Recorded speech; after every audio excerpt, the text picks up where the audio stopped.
semesta, kesempatan, dan kesehatan sehingga kita masih bisa berkumpul di tempat ini dalam rangka mengikuti program dari CPG kita. Salam dan tasbih juga kita kirimkan kepada Nabiullah, Nabi besar Muhammad SAW. Alhamdulillah, luar biasa untuk hari ini. Di tengah-tengah kita ada CGP atau calon guru penggerak kita yang saya perkenalkan sedikit bahwa beliau adalah angkatan 7 dari CGP ini.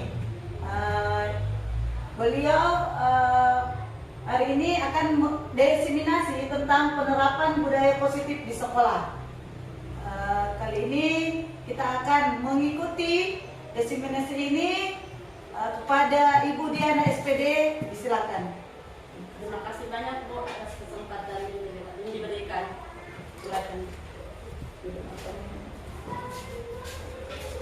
Bismillahirrahmanirrahim. Assalamualaikum warahmatullahi wabarakatuh. Waalaikumsalam warahmatullahi wabarakatuh. Dan terhormat Ibu Kepala Sekolah SDN 192 Impres Takalasi, dan terhormat Bapak Ibu guru yang saya banggakan.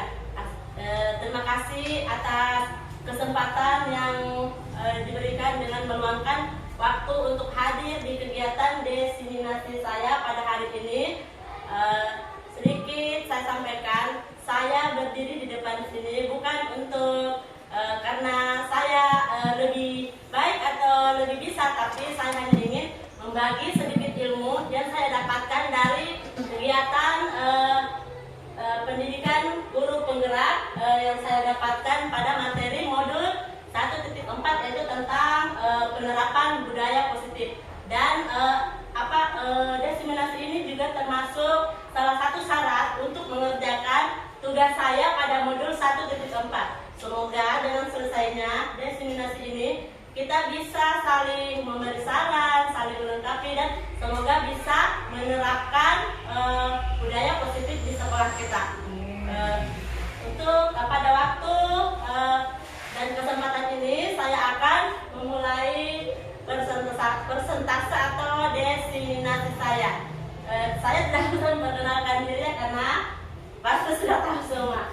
Jadi sekarang saya akan membawakan materi tentang budaya positif. Baiklah, saya akan membedakan sedikit apa saja yang akan saya sampaikan pada pembahasan ini atau materi ini, yaitu diantaranya yang pertama disiplin positif dan nilai-nilai kebajikan universal, dan yang kedua adalah teori kontrol dan 5 posisi kontrol guru, dan yang ketiga adalah keyakinan kelas, yang keempat kebutuhan dasar manusia dan dunia berkualitas, yang kelima hukuman dan penghargaan, dan yang keenam adalah segitiga restitusi. Baiklah, saya akan memaparkan materi pertama, yaitu tentang disiplin positif dan nilai kebajikan universal.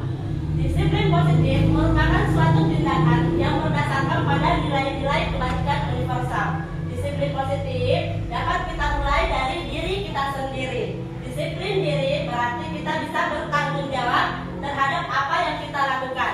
Menurut pakar pendidikan Ki Hajar Dewantara menyatakan bahwa untuk mencapai kemerdekaan atau dalam konteks pendidikan saat ini, untuk menciptakan murid yang merdeka, syarat utamanya adalah harus ada disiplin yang kuat. Disiplin yang dimaksud adalah disiplin diri yang memotivasi, yang merupakan motivasi internal, bukan motivasi eksternal.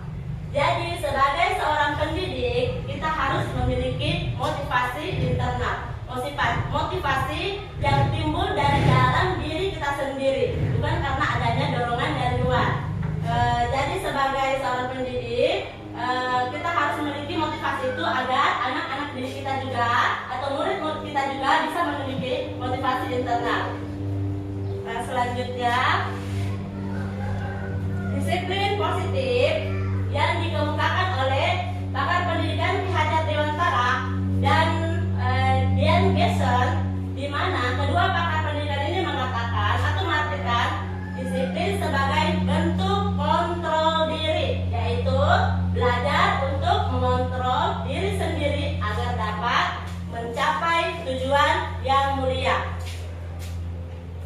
Selanjutnya, tujuan dari disiplin positif sendiri adalah menanamkan motivasi pada murid-murid kita, yaitu untuk menjadi orang yang mereka inginkan dan menghargai diri sendiri dengan nilai-nilai yang mereka percaya.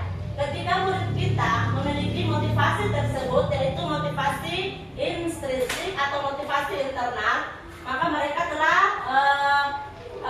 dapat merasakan jangka yang panjang. Tapi ketika murid kita hanya termotivasi karena adanya dorongan dari luar atau motivasi eksternal, maka itu tidak akan berdampak panjang, tapi hanya bersifat sementara. Dan ketika siswa atau murid juga memiliki motivasi internal, murid juga akan berperilaku baik dan mereka akan selalu meyakini nilai-nilai kebajikan karena mereka memang ingin menjadi orang yang menjunjung tinggi nilai-nilai dan menghargai diri sendiri atau mencapai suatu tujuan yang mulia.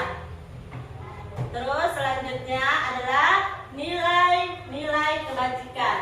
Menurut Jan Gessen tahun 1998 mengungkapkan bahwa dengan mengaitkan nilai-nilai kebajikan yang diyakini seseorang, maka motivasi intrinsiknya akan terbangun sehingga menggerakkan motivasi dalam dirinya dan mencapai tujuan yang diinginkan.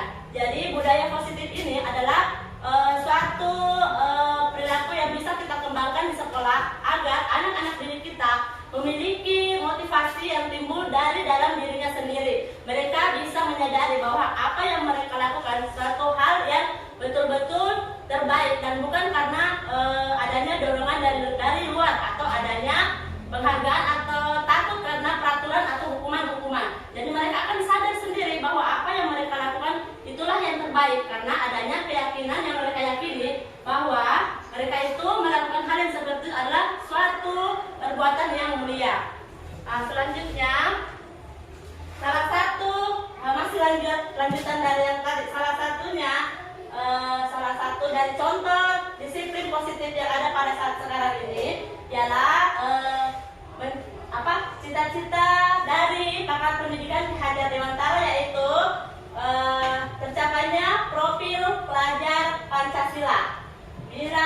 Bisa disimpulkan bahwa bukan cuma di sekolah saja, tapi setiap institusi atau organisasi juga memiliki kebijakan-kebijakan yang sama. Karena nilai-nilai yang bersifat universal itu berdasarkan lintas bahasa, suku, bangsa, agama maupun latar belakang. Jadi tadi sudah ada paparan bahwa disiplin positif yang ingin dicapai saat sekarang ini adalah profil pelajar Pancasila. Kita ketahui dalam profil pelajar Pancasila ada 6 nilai kebajikan yang kita ingin capai. Yang pertama yaitu mungkin semua Bapak Ibu guru hebat sudah tahu ke-6 dimensi profil pelajar Pancasila. Yang pertama yaitu beriman, bertakwa dan berakhlak mulia.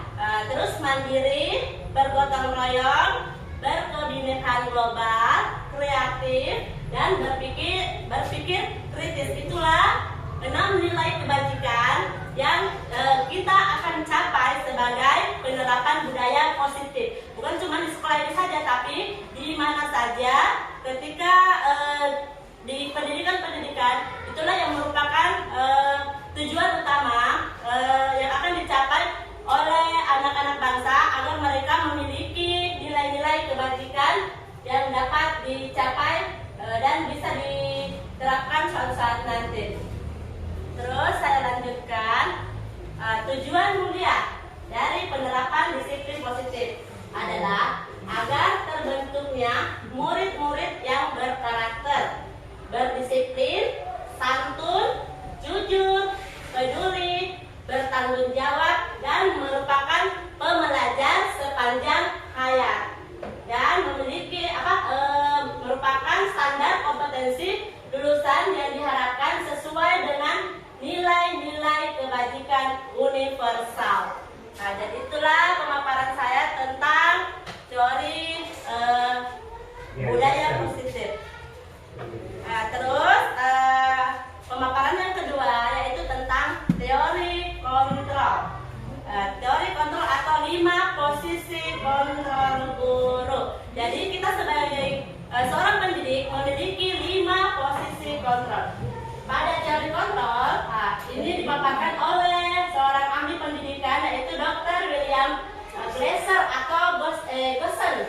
Berkesimpulan ada 5 kontrol yang diterapkan oleh guru, orang tua, dan atasan.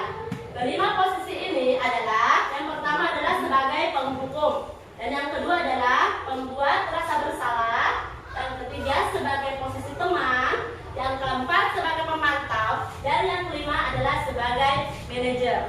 Jadi saya akan memaparkan satu persatu tentang 5 posisi kontrol guru. Jadi seperti yang tadi saya katakan, yang pertama adalah sebagai penghukum. Seorang penghukum biasanya menggunakan hukuman fisik atau verbal. Orang-orang yang menjalankan posisi penghukum senantiasa mengatakan bahwa sekolah memerlukan sistem atau alat yang dapat lebih menekan murid-murid lebih dalam lagi. Jadi jika kita adalah seorang guru, bila menerapkan hal ini berarti kita berada di posisi penghukum. Terus yang kedua adalah membuat merasa bersalah. Pada posisi ini biasanya guru akan bersifat lebih lembut. Pembuat rasa bersalah akan menggunakan keheningan yang membuat orang lain atau murid-murid merasa tidak nyaman, merasa bersalah atau rendah diri. Guru pada posisi ini tidak akan menyakiti murid secara fisik, tapi dapat melukai perasaan murid. Terus yang ketiga, sebagai posisi teman. Jadi kenapa saya warnai seperti itu? Warna merah itu berarti hal yang mungkin tidak bisa dilakukan karena merupakan identitas gagal. Bila yang kuning berarti kita harus tetap berhati-hati, dan yang hijau bisa kita lakukan. Jadi saya lanjutkan kembali. Yang posisi yang ketiga adalah sebagai teman. Pada guru biasa berdampak negatif atau positif. Positifnya di sini berupa hubungan baik akan terjalin antara guru dan murid bila kita melakukan posisi sebagai teman.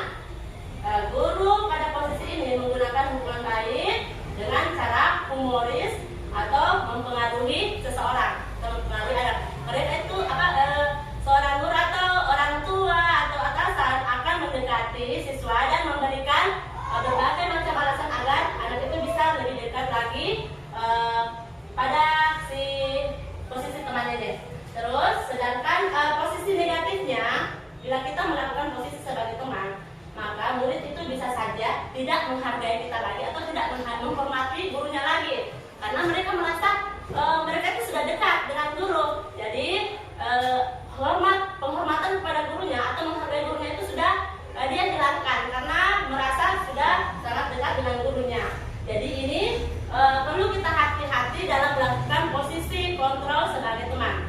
Boleh dilakukan, tapi kita harus melihat situasi dan kondisinya seperti apa. Tidak boleh terlalu dekat dengan anak, dan kita harus memberikan batasan-batasan kepada murid-murid kita. Terus yang keempat adalah sebagai pemantau. Sebagai pemantau, guru ini berarti melakukan pemantauan atau pengawasan. Pada saat kita mengawasi, kita bertanggung jawab atas perilaku orang-orang yang kita awasi. Posisi pemantau berdasarkan pada peraturan konsekuensi. Jadi pada saat kita melakukan posisi pemantau, kita itu akan berpatokan pada konsekuensi. Kita akan memberikan kepada murid-murid kita, jika melakukan kesalahan, maka kalian akan mendapatkan hal yang seperti ini. Jadi ada pembicaraan antara kedua belah pihak. Jadi anak itu pasti akan merasa berpikir bila melakukan suatu kesalahan, maka mereka itu akan mendapatkan suatu konsekuensi. Tapi bila mereka tidak melakukannya, berarti mereka akan melakukan hal yang lebih baik lagi. Terus yang kelima adalah posisi manajer. Di posisi manajer ini adalah posisi yang paling terbaik dilakukan oleh seorang pendidik atau seorang guru. Pada posisi manajer ini, di mana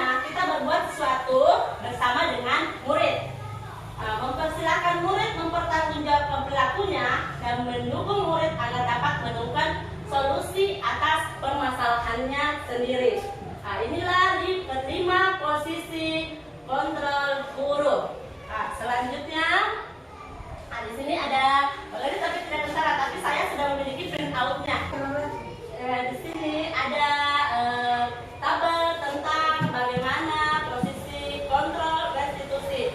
Di sini ada identitas gagal, yang mana yang termasuk hal yang negatif dan hal yang positif, yang mana yang termasuk kontrol diri. Jadi saya akan membagikan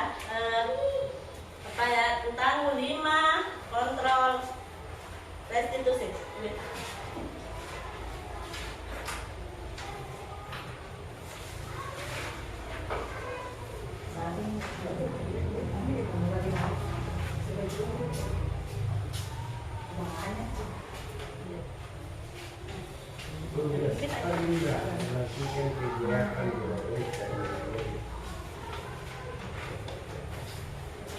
Jadi saya lanjutkan kembali di sini. Bisa kita perhatikan bersama-sama. Di sini ada 5 posisi kontrol guru sebagai pendekatan restitusi.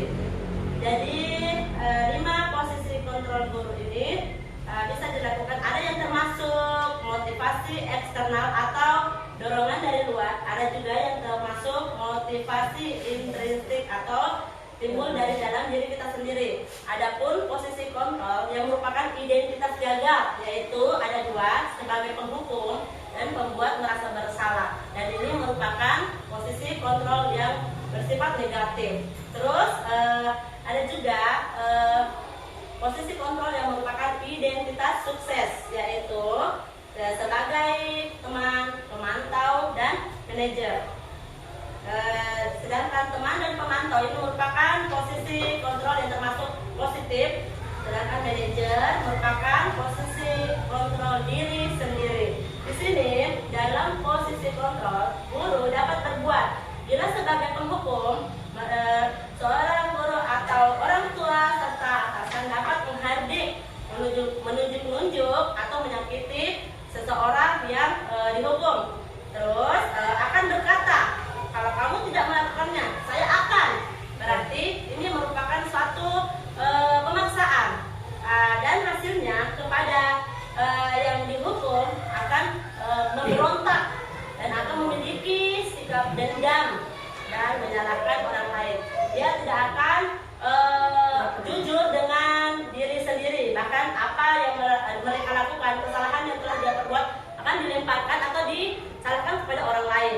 Nah, terus murid juga akan berkata bahwa saya tidak peduli hal itu. Dan dampaknya kepada murid, bila kita melakukan posisi sebagai penghukum, murid itu akan mengulangi kesalahannya berulang kali dan perilakunya akan menjadi agresif. Kaitannya dengan dunia berkualitas, murid ini tidak akan meletakkan gurunya pada dunia berkualitas. Ya. Terus pada posisi pembuat merasa bersalah, guru sendiri bisa berbuat memberikan ceramah kepada murid, menunjukkan rasa kekecewaan yang mendalam terhadap murid itu sendiri. Terus guru akan berkata, kamu sudah mengecewakan bapak atau ibu.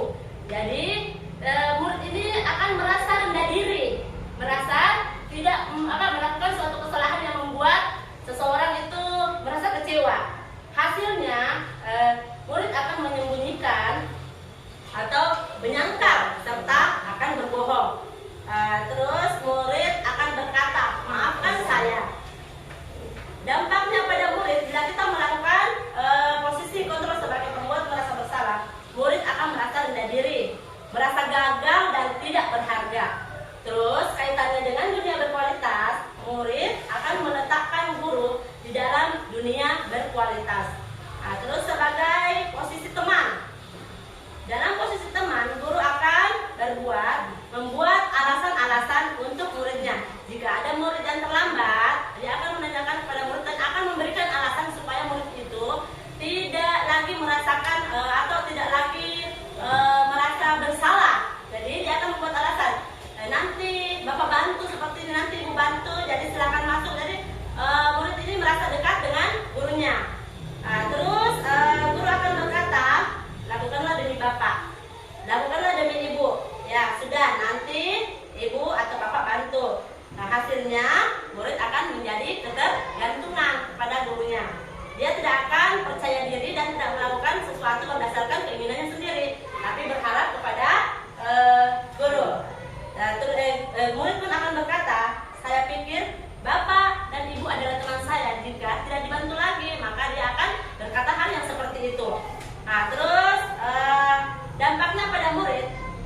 Sedangkan yang posisi pemantau ini guru akan berbuat menghitung dan mengukur segala sesuatu. Bila ada murid yang melakukan kesalahan, maka guru akan mempertimbangkan apa yang harus dilakukannya. Apakah apa yang dilakukan itu suatu hal yang baik untuk muridnya, ataukah akan tidak baik pada murid. Jadi penuh pertimbangan seorang guru bila berada di dalam posisi pemantau.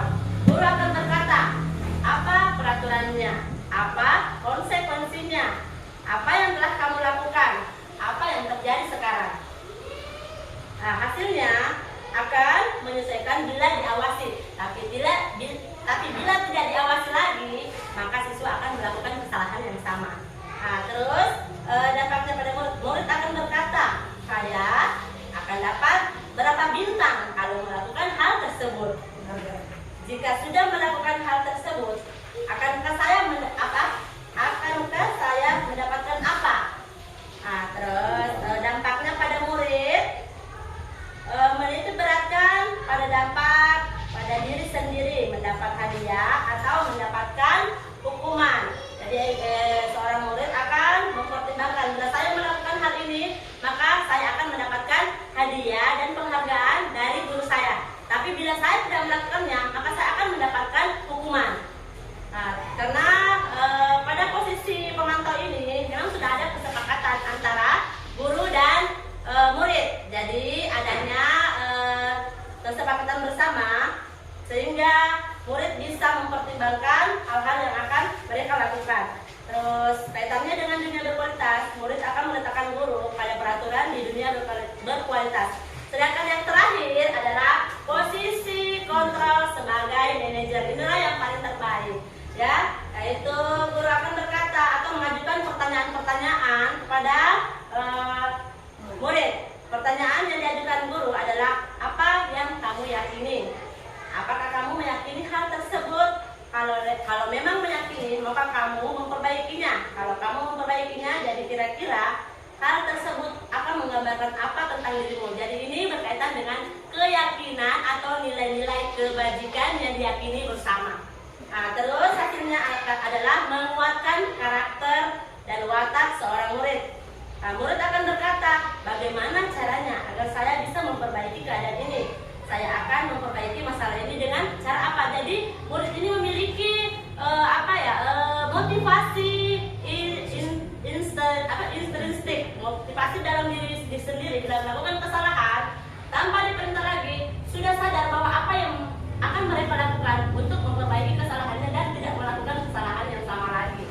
Nah, terus dampaknya pada murid akan melakukan evaluasi diri, bagaimana menjadi diri yang lebih baik. Kaitannya dengan dunia berkualitas adalah murid meletakkan diri sebagai individu yang positif dalam dunia berkualitas.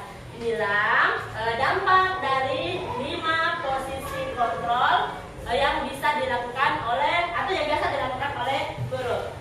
Mungkin sebagai pendidik kita bisa mengetahui selama ini kita telah melakukan posisi yang mana.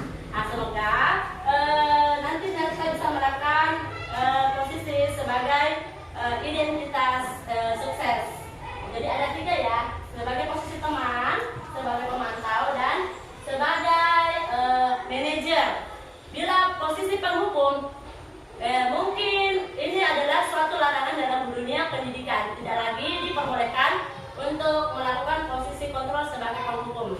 Tapi bila dalam keadaan yang tidak bisa terkontrol lagi, mungkin sekali-kali bisa kita lakukan, tapi sebisa mungkin tidak dilakukan. Nah, selanjutnya adalah tentang keyakinan kelas. Keyakinan kelas adalah fondasi dari arah tujuan sebagai sebuah sekolah atau kelas yang akan menjadi landasan memecahkan konflik atau permasalahan di dalam sebuah sekolah atau kelas. Keyakinan kelas adalah keyakinan yang telah disepakati oleh semua warga sekolah kelas untuk menjalankan dengan berlandaskan nilai-nilai kebajikan yang diyakini bersama. Jadi, keyakinan kelas ini bisa digunakan dalam posisi pemantau dan posisi manajer sebagai seorang pendidik. Jadi, di sini saya akan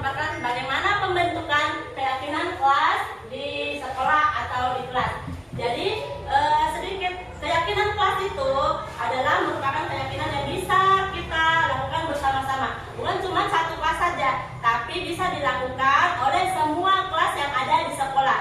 Dan ini keyakinan ini kita ambil secara bersama-sama dengan melibatkan orang tua, guru, dan siswa agar mereka memiliki keyakinan yang mereka dapat jadikan landasan bila melakukan suatu permasalahan. Dan ketika mereka melakukan suatu kesalahan, kita bisa mengingatkan mereka atas keyakinan yang mereka yakini, yang merupakan nilai-nilai kebajikan. Nah, jadi saya akan lanjutkan kembali pembentukan keyakinan kelas atau sekolah bisa kita lakukan dengan cara keyakinan kelas bersifat lebih abstrak daripada peraturan yang lebih rinci dan konkret. Jadi keyakinan kelas ini bukan merupakan sebuah peraturan.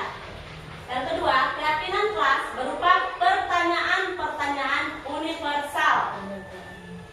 Ini pernyataan universal. Terus yang ketiga, pernyataan keyakinan kelas senantiasa dibuat dalam bentuk positif. Contohnya, bila kita ingin membentuk sebuah keyakinan kelas, kita bisa mengarahkan murid-murid kita untuk membuat keyakinan dengan menggunakan kata-kata yang positif. Jika kita menganjurkan kepada siswa tentang, karena keyakinan ini mungkin sedikit berkaitan dengan peraturan. Contohnya tentang sampah. Bila siswa diarahkan untuk membuat keyakinan kelas, maka janganlah menggunakan kata-kata negatif seperti jangan membuang sampah di sembarang tempat atau tidak boleh membuang sampah di sembarang tempat. Jadi kata jangan dan kata tidak itu merupakan adalah kata negatif. Jadi kita harus merubahnya dengan menggunakan kata positif. Jadi apa kata positif? Dari keyakinan yang bisa kita betul-betul arahkan atau berikan kepada siswa kita. Kita bisa melakukan atau memberikan arahan bahwa ya buanglah sampah pada tempatnya. Janganlah menggunakan kata tidak, jangan atau kata-kata yang negatif. Ya, terus tidak boleh tidak ada kata tidak dan jangan, karena itu merupakan kata larangan dan merupakan kata-kata yang positif. Terus yang selanjutnya adalah keyakinan kelas hendaknya tidak terlalu banyak sehingga mudah diingat dan dipahami oleh semua warga kelas. Keyakinan kelas sebaiknya sesuatu yang dapat diterapkan di lingkungan tersebut. Jadi bukan sesuatu yang bisa dilakukan di luar lingkungan sekolah, tapi yang ada di dalam lingkungan sekolah atau di dalam kelas. Terus semua warga kelas hendaknya ikut berkontribusi dalam pembuatan keyakinan kelas lewat kegiatan curah pendapat. Terus yang terakhir, bersedia meninjau kembali keyakinan kelas dari waktu ke waktu. Jadi bila kita telah membuat keyakinan kelas, itu bukan bersifat 1-2 hari atau 1 bulan 2 bulan saja, tapi itu harus dilakukan secara kontinu atau terus menerus agar bisa melihat bagaimana keberhasilan dari penerapan budaya positif atau keyakinan kelas di sekolah kita. Terus ada prosedur pembuatan keyakinan sekolah atau kelas. Yang pertama, mempersilahkan warga sekolah atau murid-murid di sekolah atau di kelas untuk bercurah pendapat tentang peraturan yang perlu disepakati di sekolah atau di kelas.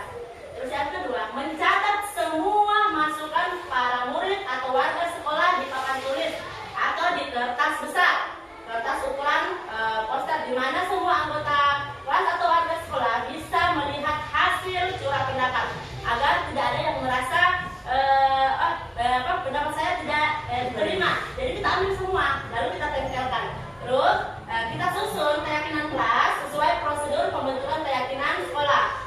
Ganti kalimat-kalimat dalam bentuk negatif menjadi positif seperti tadi yang sudah saya paparkan. Terus yang keempat, tinjau kembali daftar curah pendapat yang sudah dicatat. 5. Tinjau ulang keyakinan sekolah atau keyakinan kelas secara bersama-sama. Sebaiknya keyakinan sekolah atau kelas tidak terlalu banyak, sekitaran 3-7 prinsip keyakinan. Bila mana terlalu banyak, maka anak-anak akan sulit mengingatnya. Dan bila sudah tidak diingat lagi, maka tidak akan dijalankan lagi oleh murid-murid kita. Jadi cukup 3 saja. Bila sudah ada 3, itu akan mudah diingat oleh murid-murid kita. Terus yang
fisiologis. Nah, jadi kebutuhan yang keempat ini adalah kebutuhan psikologis kita sebagai manusia. Kebutuhan merasa diterima, disayangi, dan meliputi kebutuhan merupakan hubungan koneksi sosial, kebutuhan memberi dan menerima kasih sayang, dan kebutuhan untuk merasa menjadi bagian dari kelompok. Kebutuhan ini juga meliputi keinginan untuk tetap terhubung dengan orang lain seperti teman, keluarga, pasangan hidup, teman kerja, binatang peliharaan, dan kelompok di mana kita tergabung. Terus kebutuhan yang ketiga adalah kebutuhan penguasaan atau penguasaan atas kemampuan. Kebutuhan ini berhubungan dengan kekuatan untuk mencapai sesuatu, menjadi kompeten, menjadi terampil, diakui atas prestasi dan keterampilan kita, didengarkan dan memiliki rasa harga diri. Kebutuhan ini meliputi kebutuhan untuk dianggap berharga, bisa membuat perbedaan, bisa membuat pencapaian, kompeten, diakui dan dihormati. Terus kebutuhan yang keempat adalah kebebasan. Kebebasan akan pilihan, tidak bergantung dari siapapun. Kebutuhan ini bebas. Kebutuhan kemandirian, otonomi, memiliki pilihan, dan mampu mengendalikan arah hidup seseorang. Anak-anak dengan kebutuhan kebebasan yang tinggi menginginkan pilihan, mereka perlu banyak bergerak, suka mencoba-coba, dan tidak terlalu terpengaruh orang lain, dan senang mencoba hal-hal yang baru dan hal-hal yang menarik. Terus yang kelima adalah kebutuhan akan kesenangan. Kebutuhan ini merupakan kebutuhan untuk mencari kesenangan, bermain dan tertawa. Bayangkan hidup tanpa kenikmatan apapun, betapa menjadikannya ya. Mungkin bila diibaratkan seperti sayur tanpa garam. Bila hidup kita tidak ada kenikmatan atau kesenangan, akan terasa hambar. Jadi bila kita sebagai anak-anak maka akan merasakan kebutuhan ini pada saat mereka bermain, mempelajari keterampilan yang mereka anggap penting. Itulah 5 kebutuhan dasar manusia dalam dunia berkualitas. Materi selanjutnya adalah hukuman dan penghargaan. Hukuman bersifat tidak terencana atau tiba-tiba. Anak atau murid tidak tahu apa yang akan terjadi dan tidak dilibatkan. Hukuman ini bersifat satu arah dari pihak guru yang memberikan, dan murid hanya menerima suatu hukuman tanpa melalui suatu kesepakatan atau penghargaan dari pihak guru, baik sebelum atau sesudahnya. Hukuman yang diberikan bisa berupa fisik maupun psikis. Murid atau anak disakiti oleh suatu perbuatan atau kata-kata. Terus selanjutnya adalah tentang penghargaan. Seorang pakar itu mengungkapkan bahwa beberapa pernyataan dan hasil pengamatannya selama ini tentang tindakan memberikan penghargaan yang nilainya sama dengan menghukum seseorang. Jadi penghargaan ini adalah merupakan suatu hukuman bagi seseorang. Dampaknya dan penghargaan ini adalah pertama, pengaruhnya jangka pendek dan tidak jangka panjang. Dan yang kedua, tidak efektif. Yang ketiga, merusak hubungan. Dan yang keempat, mengurangi ketepatan. Yang kelima, menurunkan kualitas. Yang ketujuh, mematikan kreativitas. Dan yang terakhir, bersifat menghukum. Jadi penghargaan ini adalah suatu hukuman bila kita memang menerapkan suatu penghargaan. Nah, selanjutnya yaitu tentang motivasi. Menurut Jan Webster dalam buku Restructuring School Discipline menyatakan 3 motivasi perilaku manusia. Yang pertama yaitu untuk menghindari ketidaknyamanan atau hukuman. Ini adalah merupakan tingkat terendah perilaku manusia. Biasanya orang yang memotivasi perilakunya untuk menghindari suatu hukuman atau ketidaknyamanan. Motivasi ini bersifat eksternal. Terus yang kedua, untuk mendapatkan imbalan atau penghargaan dari orang lain. Satu tingkat di atas motivasi pertama, yaitu menghindari ketidaknyamanan atau hukuman. Di sini pada motivasi yang kedua, mendapat imbalan atau penghargaan, orang akan berperilaku untuk mendapatkan imbalan atau penghargaan dari orang lain. Motivasi ini juga bersifat eksternal, dan motivasi ini merupakan motivasi yang termasuk identitas gagal. Karena bila kita tidak mendapatkan imbalan atau penghargaan lagi, maka kita tidak akan melakukan hal itu lagi. Terus yang ketiga, yaitu untuk menjadi orang yang mereka inginkan dan menghargai diri sendiri dengan nilai-nilai yang mereka percaya, dan mereka melakukannya karena mereka ingin menjadi orang yang melakukan nilai-nilai yang mereka yakini tersebut. Ini adalah motivasi yang akan membuat seseorang memiliki disiplin positif, karena motivasinya berperilaku bersifat intrinsik atau internal. Nah, jadi ini adalah ketiga teori motivasi manusia. Selanjutnya adalah, ini mungkin pembahasan terakhir, yaitu tentang segitiga restitusi. Saya akan memaparkan sedikit tentang apa itu segitiga restitusi, karena ini mungkin merupakan istilah baru ya. Restitusi dikembangkan oleh pakar pendidikan Diane Gesser yang berdasarkan pada teori kontrol dari Dr. William Glasser. Segitiga restitusi adalah suatu proses dialog yang dijalankan oleh guru atau orang tua agar dapat menghasilkan murid yang mandiri dan bertanggung jawab. Saat guru di posisi manajer, aspek yang dikembangkan pada murid adalah motivasi intrinsik.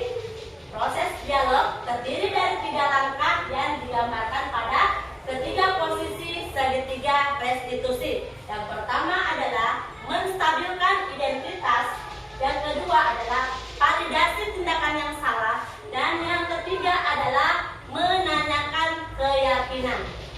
Jadi saya akan memaparkan ketiga langkah restitusi ini. Yang pertama yaitu pada sesi menstabilkan identitas, maka kita bisa berdasarkan pada prinsip membuat kesalahan adalah bagian dari sebuah proses pembelajaran.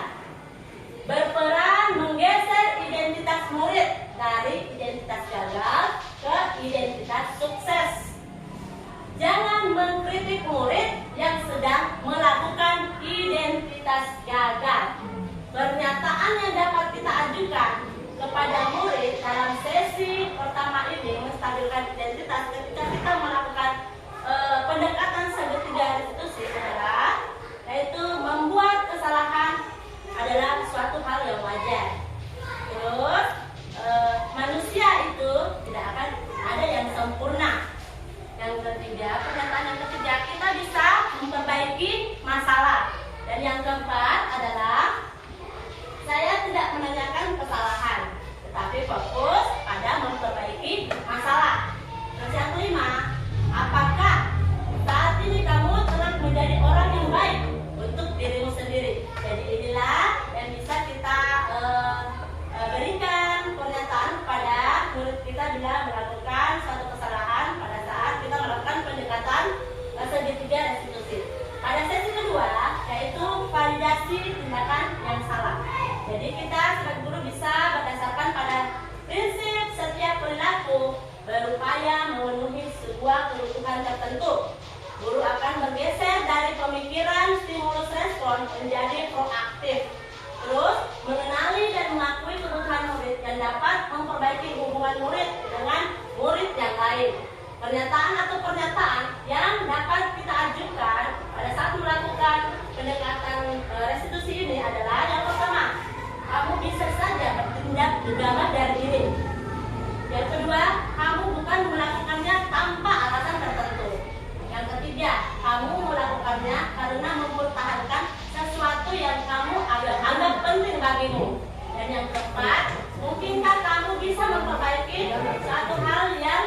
lebih efektif.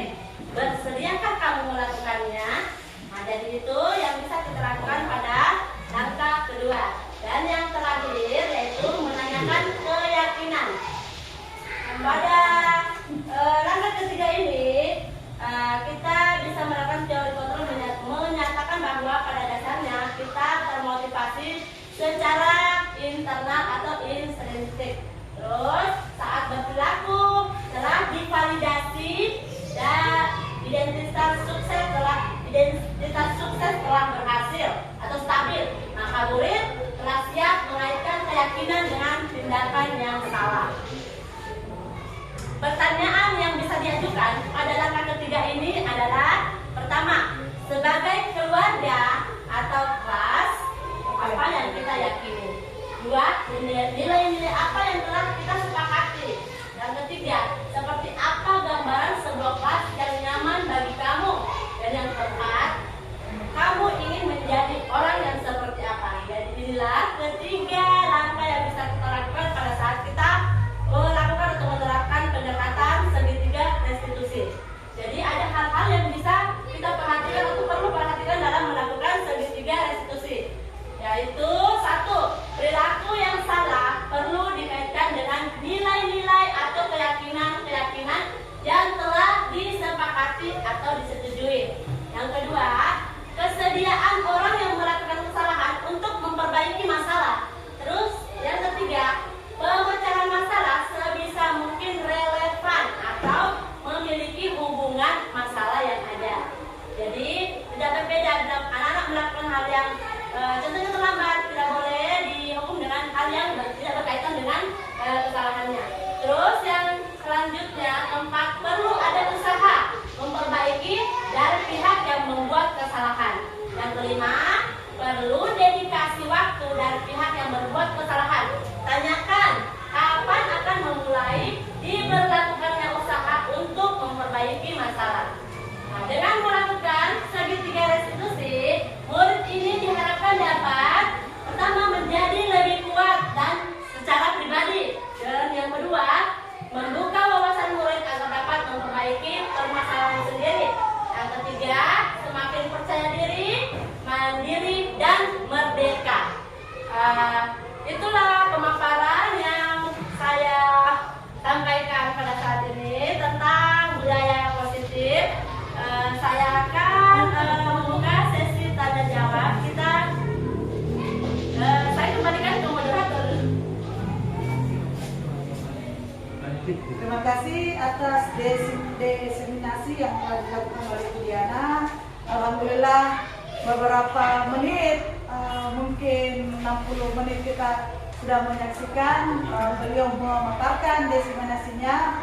Mungkin di tahap ini kita akan menerima pertanyaan atau saran dari diseminasi tersebut. Mungkin ada teman, kita satu sesi saja pertanyaan kepada Bapak Ibu, disilakan. Silakan Pak. Terima kasih. Pertanyaan saya, bila murid diberi sanksi dengan hal-hal positif seperti misalnya bila terlambat dihukum dengan memberikan tugas menyapu ataupun memberikan tugas menyalin, apakah hal ini termasuk budaya positif? Terima kasih. Masih ada? Silakan. Kita tampung saja dulu, Dik. Assalamualaikum warahmatullahi wabarakatuh. Saya ingin bertanya, mengapa penghargaan dikatakan sebagai hukuman dan termasuk identitas gagal? Terima kasih. Masih ada? Oke, cukup dulu. Mungkin saya ulangi pertanyaannya, Bu, bahwa ketika anak-anak terlambat itu diberikan hukuman, yaitu menyalin atau menyapu, apakah itu masuk sebagai hukuman positif? Terus yang kedua, Mengapa mengapa penghargaan dikatakan sebagai hukuman dan kepada termasuk identitas gagal? ya, termasuk identitas gagal? Silakan Bu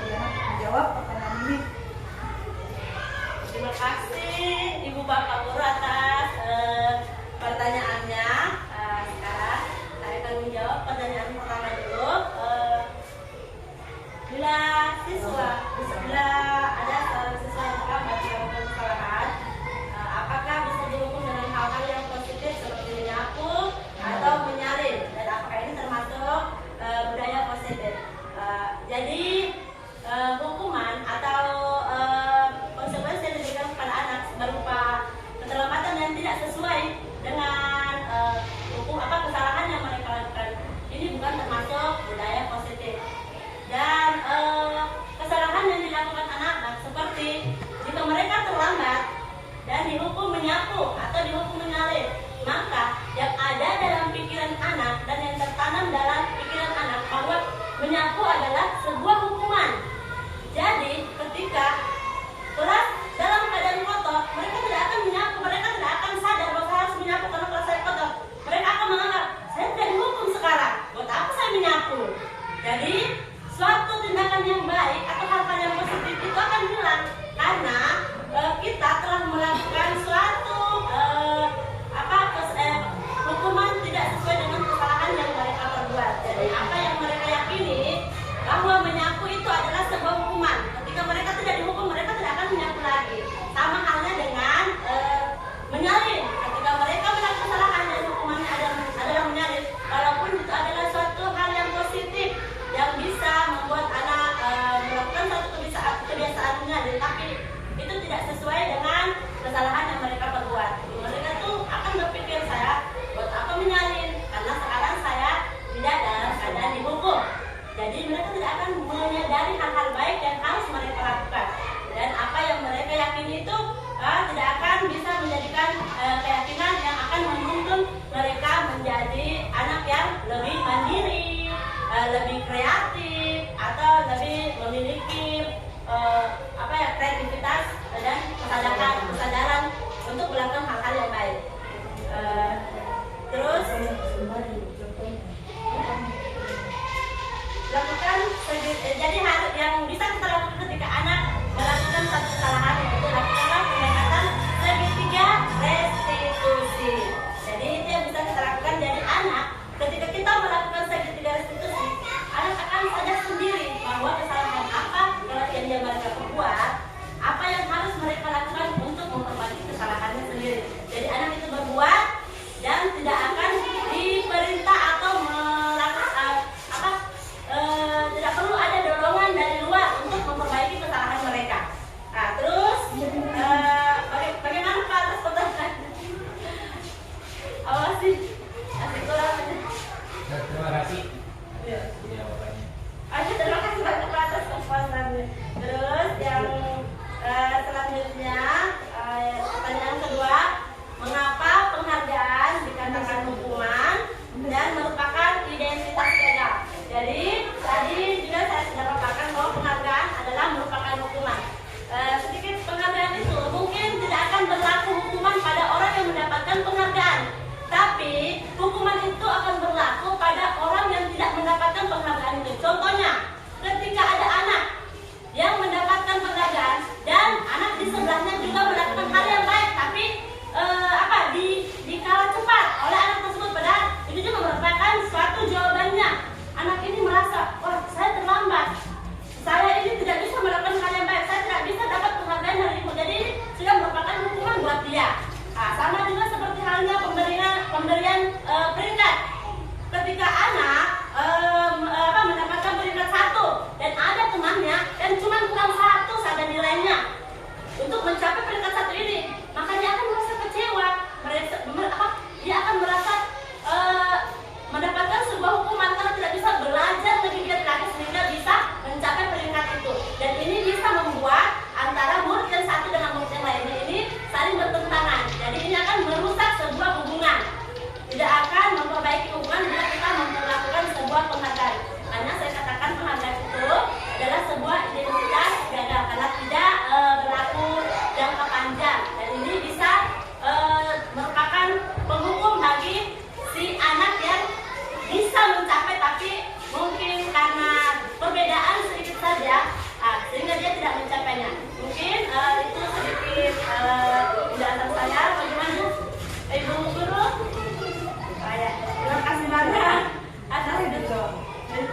Terima kasih banyak atas pertanyaan yang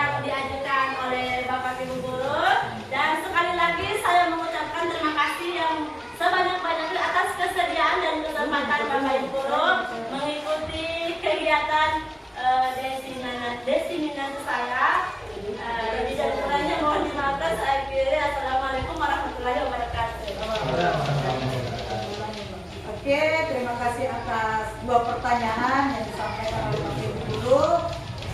Insya Allah dengan diseminasi ini kita akan lebih banyak belajar, ya, mulai dari budaya positif, teori kontrol, terus keyakinan kelas, kebutuhan dasar manusia dan dunia berkualitas, teori, motivasi, dan segitiga restitusi. Saya cukup sangat menarik dengan diseminasi ini karena kita bisa membedakan disiplin positif yang akan kita terapkan kepada murid kita. Apakah itu termasuk disiplin positif yang sifatnya menghukum atau disiplin positif yang akan melahirkan kebajikan kepada siswa kita. Luar biasa, insya Allah. Terima kasih banyak Ibu Diana atas diseminasi hari ini. Ini sangat luar biasa Ibu, makasih banyak. Insya Allah kedepannya kami akan lebih, Bapak Ibu Guru akan lebih belajar tentang budaya disiplin positif ini. Terima kasih Bu Diana. Untuk kita berikan aplaus dulu kepada Ibu Diana. Alhamdulillah ya, demikian diseminasi hari ini. Insya Allah apa yang kita simak pada hari ini merupakan hal-hal yang baik dan akan kita terapkan di kelas kita masing-masing.